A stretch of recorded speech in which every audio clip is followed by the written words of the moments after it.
আসসালামু আলাইকুম রহমতুল্লাহি ওবারাকাতুহ। দর্শক সবাইকে সাদর আমন্ত্রণ সাইফ পাওয়ারটেক রমজানের আলো অনুষ্ঠানে। আসলে দর্শক জানি না আজকে সন্ধ্যায় কি হবে। যদি চাঁদ উঠে যায় তো আলহামদুলিল্লাহ, আগামীকাল ঈদ উল ফিতর।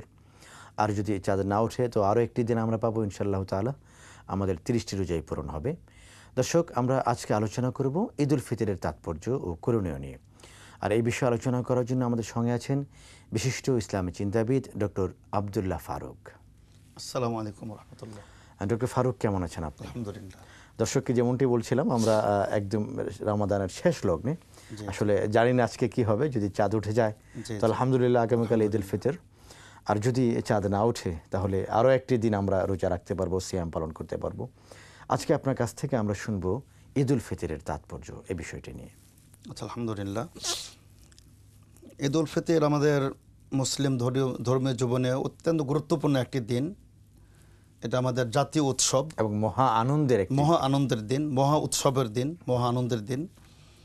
আল্লাহ রাসূল সাল্লাল্লাহু আলাইহি ওয়াসাল্লাম বলেন, ইন্না লিকুল্লি কওমিন ঈদান ওয়া হাযা ঈদুনা। প্রত্যেক জাতির, প্রত্যেক সম্প্রদায়ের কিছু ঈদ উৎসবের দিন আছে। তো এই দুটি দিন আমাদের, ঈদ উল ফিতর আর ঈদ উল আজহা। আল্লাহ রাসূল সাল্লাল্লাহু আলাইহি ওয়াসাল্লাম মদিনাতে গিয়ে দেখলেন যে তারা অন্যান্য উৎসব পালন করছে। তো আল্লাহ রাসূল সাল্লাল্লাহু আলাইহি ওয়াসাল্লাম বললেন যে আল্লাহ পাক রব্বুল আলামিন তাদের চেয়ে অনেক উত্তম, যেটা মানবতাপূর্ণ, তোমাদের জন্য আল্লাহ পাক রব্বুল আলামিন দুটো ঈদ তিনি উপহার হিসেবে তোমাদের দান করেছেন। একটি হচ্ছে ঈদ উল ফিতর, আরেকটি হচ্ছে ঈদ উল আজহা। এই যে একটি চমৎকার কথা আপনি বললেন যে রাসূল করিম সাল্লাল্লাহু আলাইহি ওয়াসাল্লাম বলেছেন তোমাদের ঈদটি হলো একটি মানবতাপূর্ণ, মানে কেবলই আনন্দ উদযাপনের জন্য নয়। একজন মুসলমান সে যদি আনন্দ উদযাপন করে সেখানেও মানবতার কোনো শিক্ষা থাকবে।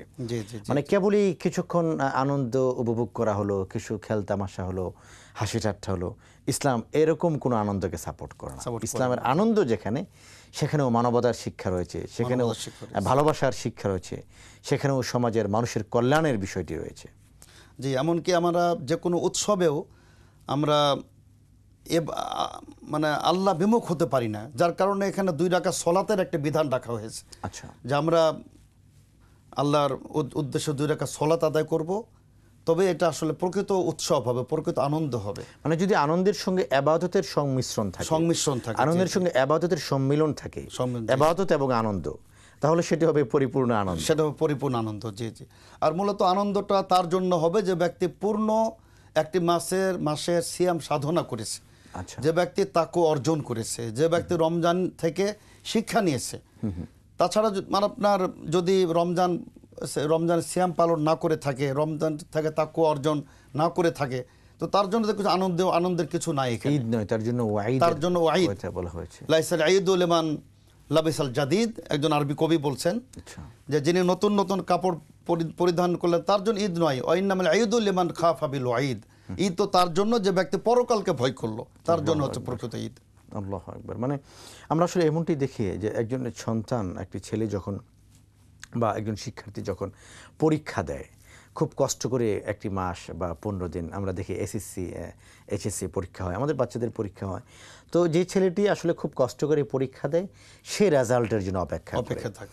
সে কখন ফার্স্ট হবে এটির জন্য অপেক্ষা করে, সে কখন মেধা তালিকায় শীর্ষস্থান পাবে। আর আসলে যে নকল করে পরীক্ষা দিল অথবা যে পরীক্ষাই দিল না, এই কিন্তু রেজাল্টের জন্য অপেক্ষা করে না। তো আপনি যে কথাটি বললেন, সে আরবের বিখ্যাত কবি, তার এই কবিতার সঙ্গে মিলে যায়, যিনি গোটা রমাদান মাস সিয়াম পালন করেছেন, কিয়ামুল লাইলে দাঁড়িয়েছেন, চোখের পানি ফেলেছেন, তিনি দান সাদাকা করেছেন, রমাদানের রহমতের মাধ্যমে সিক্ত হয়েছেন, মাগফিরাতের মাধ্যমে আল্লাহ রাব্বুল আলামিনের কাছে ক্ষমা চেয়েছেন, এবং ইতকুম মিনান নারের এই 10 দিনে সেই রাত, মহিমান্বিত রাত সবে কদরকে অনুসন্ধান করেছেন। 1 মাস সিয়াম সাধনার পরে তার জন্য হলো ঈদ। আর যিনি এগুলি করেননি, ইবাদতে তার মনোযোগ ছিল না, ইবাদতে তার মনোনিবেশ ছিল না, তার জন্য আসলে ঈদের কথা আমরা বলতে পারি না। আসলে ঈদের দিনের কি আহকাম এবং ঈদের দিন আমরা কি করব, এবং ঈদের দিন এই আনন্দ উদযাপনের ক্ষেত্রে ইসলামের কোনো বিধিবিধান অবশ্যই আছে, এবং সেটি কি এটি আপনার কাছে আমরা জানতে চাবো ছোট্ট একটি বিরতির পরে। মহতারাম দর্শক, আপনারা দেখছেন সাইফ পাওয়ারটেক রমজানের আলো অনুষ্ঠানের পর্যায়ে নিচ্ছে ছোট্ট একটি বিরতি, একটু পরে ফিরছি, আমাদের সঙ্গে থাকুন।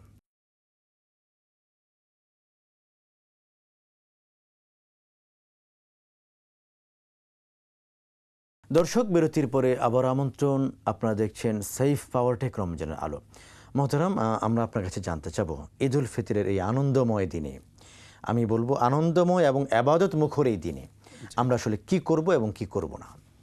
ধন্যবাদ। মূলত আমরা এদিন আমাদের মূল কাজ 2 রাকাত সালাত আদায় করা, তবে তার পূর্বে আমরা প্রথমে গোসল করব। যেহেতু আল্লাহ রাসূল সাল্লাল্লাহু আলাইহি ওয়াসাল্লাম জুমার দিনও ব্যাপারে বলছেন যে গোসল ইয়াউমিল জুমআতি ওয়াজিবুন। আচ্ছা, প্রত্যেক জুমার দিন গোসল করাটা এটা ইসলামী পদ্ধতি। তো জুমার দিন আমরা গোসল করব, ভালো সুগন্ধি ব্যবহার করব। আল্লাহ রাসূল সাল্লাল্লাহু আলাইহি ওয়াসাল্লাম ঈদের জন্য তিনি আলাদা কাপড় রাখতেন। এই যে মাশাআল্লাহ আমরা কেনাকাটা করি, আমরা সুন্দর নতুন কাপড় আমরা নিজেরা কিনবো, আমাদের অধীনস্থ যারা তাদেরকে দেব, যারা গরিব আমরা তাদেরকে দেব। এ কারণে কিন্তু দেখুন যাকাতুল ফিতরটা আমরা আগে আদায় করি, আল্লাহ রাসূলের বিধান যে তারা গরিব মিসকিনরাও যেন তারা কিছু ক্রয় করতে পারে, কাপড় ক্রয় করতে পারে, মিষ্টান্ন খেতে পারে। ঈদের দিনও যেন ভুখা না থাকে, দাঁড়ে দাঁড়ে তাদেরকে ঘুরতে হয়। হ্যাঁ, জি জি। তো আমরা কিছু মিষ্টান্ন খাবো। আল্লাহ রাসূল সাল্লাল্লাহু আলাইহি ওয়াসাল্লাম খেজুর খেতেন, বিজোড় খেজুর খেতেন, এবং তিনি আপনার আতর ব্যবহার করতেন।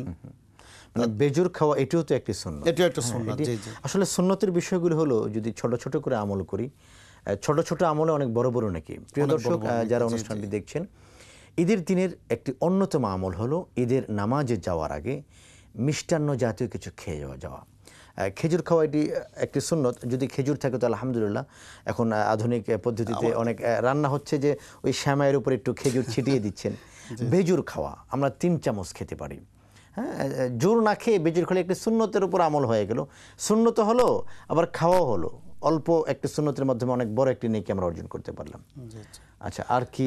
অনুরূপভাবে আমরা আপনার বিশেষ করে যখন আমরা ঈদের সলাতে যাব, আমরা সকল প্রকার হিংসা বিদ্বেষকে আমরা দূর করে, মনের সকল কলুষতাকে দূর করে, আজকে ঈদের দিন, আনন্দের দিন, আজকে কোনো ভেদাভেদ নেই। এমনকি দেখুন আজকে সকলের মনে আনন্দ, গরিবের মনে আনন্দ, ধনীর মনে আনন্দ, ছোটর মনে আনন্দ, বড়দের মনে আনন্দ। এবং মোহতারাম, যখন ঈদের সালাতে আমরা দাঁড়াচ্ছি, সফের ভিতরে কাতারের ভিতরে দাঁড়াচ্ছি, আমির ফকিরে কোনো ভেদাভেদ নেই। সবাই আনন্দ ঝলমলে পোশাকে, ধনী কারোটা দামি কারোটা কম দামি, কিন্তু সবাই আনন্দপূর্ণ মনে ইবাদতের মাধ্যমে ঈদের নামাজ সাম্যের বন্ধন আল্লাহ পাক রব্বুল আবদ্ধ করে দিয়েছেন। আল্লাহু আকবার। সুবহান। যেমন ভাবে যারা গরিব তারাও রোজা রেখেছে, ধনীরাও রোজা রেখেছে, ওখানে একটা সাম্যের বান্ধন। ইসলাম সাম্যের ধর্ম। অনুরূপভাবে আজকেও সবার মনে আনন্দ। তো আজকে আমরা হিংসা বিদ্বেষ পরিহার করব। বিশেষ করে আমরা আজকে বিশেষ করে যাদের সাথে নতুন দেখা সাক্ষাৎ হবে, আমরা কোলাকুলি করতে পারি, মোয়ানাকা করতে পারি, কৌশল বিনিময় করতে পারি। তারপর আমরা ঈদের শুভেচ্ছা বিনিময় করতে পারি। সাহাবা কেরাম এক অপরকে শুভেচ্ছা বিনিময় করতেন, তাকাব্বালাল্লাহু মিন্না ওয়া মিনকুম। তো সেই আলোকে আমরা এটি যদি ব্যবহার করতে পারি সবচেয়ে ভালো, যে তাকাব্বাল মিন্না মিন, অর্থাৎ হচ্ছে আল্লাহ পাক রব্বুল আলামিন আমার আপনার সব ইবাদত কবুল করুন, আমাদের সিয়াম কবুল করুন, আমাদের ঈদ উল ফিতর কবুল করুন। আর বিশেষ করে আপনার ওই সলাতটা তো অত্যন্ত গুরুত্বপূর্ণ, 2 রাকাত সলাত। এটা মূলত একটা শুকরিয়ার বহিঃপ্রকাশ, যে রব্বুল আলামিন দীর্ঘ 1 মাসের সিয়াম সাধনার তুমি তৌফিক দিয়েছো, কাজে তারই বহিঃপ্রকাশ আজকে আমি আমার বাড়ি ঘর ত্যাগ করে খোলা প্রান্তরে এসেছি তোমার শুকরিয়া আদায় করার জন্য। এবং এর সঙ্গে খুতবাটিও যেন আমরা অবশ্যই জি জি, আমাদের খুতবাও শুনতে হবে। খুতবায় সেখানে খতিব সাহেব তিনি আপনার আমাদের সামনে করণীয় কি, বিশেষ করে এগুলো ঈদ পরবর্তী জীবনে আমাদের কি করণীয় কথা বলেন, সেগুলো বলবেন। তো মোহতারাম, আপনাকে অনেক অনেক ধন্যবাদ অত্যন্ত সুন্দর একটি বিষয় নিয়ে আলোচনা করার জন্য। এবং যদি আজকে সত্যি সত্যি চাঁদ উঠে যায় তাহলে আপনাকেও জানাচ্ছি ঈদ মুবারক ইনশাআল্লাহ। প্রিয় দর্শক, চলে এসেছি অনুষ্ঠানের একেবারে শেষ প্রান্তে এবং রমাদানের একেবারে শেষ প্রান্তে। যদি আল্লাহ রাব্বুল আলামিনের ইচ্ছা হয় আর ফয়সালা হয় আজকে ঈদের চাঁদ ওঠে, তাহলে আগামীকাল ঈদ উল ফিতর।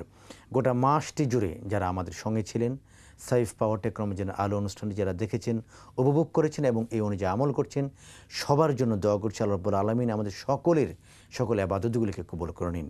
সবাইকে ঈদ মুবারক জেনে আজ এখানেই বিদায় নিচ্ছি। আসসালামু আলাইকুম ওয়া রাহমাতুল্লাহি ওয়া বারাকাতুহু।